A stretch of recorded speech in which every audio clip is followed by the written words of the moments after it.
আসসালামু আলাইকুম রহমতুল্লাহি ওয়া বারাকাতুহু। দয়া করে বাবা মারা কিছু মনে করবেন না। কিছু কিছু সন্তানের জন্য বাবা মা বিস্ফোরা। এটা বলতেছি, হয়তো বাবা মাদের হয়তো খারাপ লাগতে পারে, কিন্তু এটাই আসলে রিয়েল কথা। যদি আপনারা বিশ্বাস না করেন তাহলে দেখেন যে আপনি বা আমি আমাদের সন্তানের প্রতি অনেক মায়া দয়া ভালোবাসা লাগতেই পারে, কিন্তু সেজন্য যে তাকে একটা কাজের অর্ডার করব না বা তাকে দিয়ে একটা বাসার একটা পরিচ্ছন্ন কাজ করাবো না, এটা কিন্তু ঠিক না।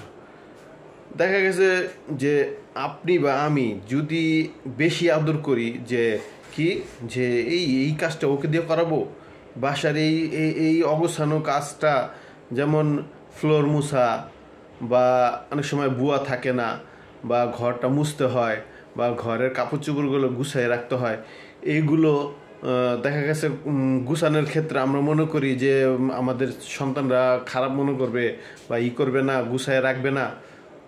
তো এই চিন্তাধারা থেকে আমাদের বেরিয়ে আসা উচিত।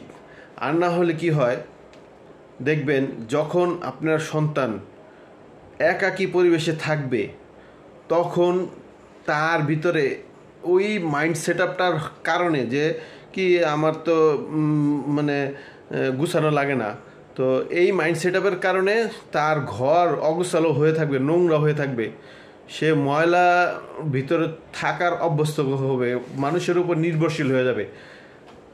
তো তখন তার ক্ষেত্রে অনেক কষ্টকর হয়ে দাঁড়াবে নিজের একাকী চলাফেরা করাটা। যখন বাবা মা থাকবে না দুনিয়ায়, তখন তো তার নিজেকে অবশ্যই একা একা চলতে হবে, একা একা চলার প্র্যাকটিস করতে হবে, যে আমি একা চললে কীভাবে সাজানো গোছানোভাবে ঘরটাকে রাখতে পারি, বা কীভাবে আমি নিজের থাকতে পারি। আপনি দেখেন যে ফরেনাররা যারা, তারা অনেকে বাবা মা ছাড়াই বড় হন, কিন্তু ওরা ওদের চলাফেরা লাইফ স্টাইলে দেখা যায় যে ওরা অনেক মানসিকভাবে অনেক পরিপক্ক।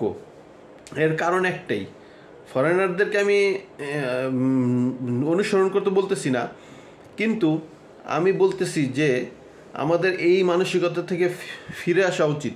এমনকি সংসারের সব বেশিরভাগ কাজ ছেলে মেয়ে যেই হোক না কেন, যখন যেই কাজ বেজে যায় সেটা দিয়ে করানো উচিত। তাহলে কি হবে, তার জীবনের একটা ভালো অভিজ্ঞতার সম্মুখীন হবে, এমনকি এর দ্বারা সে উপকৃত হবে।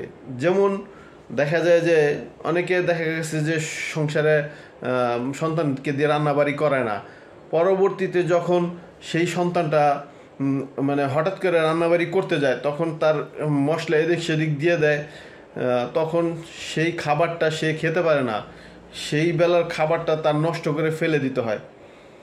তো এই সিস্টেম থেকে পরিত্রাণ হওয়ার জন্য আমাদের সন্তানদেরকে আমি মনে করি যে উৎসাহিত করা উচিত। রান্নাবাড়ি হোক বা ঘরের যত কাজগুলো আছে করলে বাহবা দেওয়া বা করানো, তাহলে কী হবে যে সে ভবিষ্যতে আর আল্লাহ ছাড়া কারোর উপর নির্ভরশীল থাকতে হবে না। অতএব আমি বাবা মাদেরকে রিকোয়েস্ট করছি, আপনারা দয়া করে এমন সন্তানকে বেড়ে উঠতে দিবেন না যারা নাকি নিজেরা কাজকর্ম করে না, অলসতার জীবনযাপন করে। আল্লাহ তাআলা আমাদের বাবা মাদেরকে এই বিষয়ে সঠিক বুঝ দান করেন। আমিন।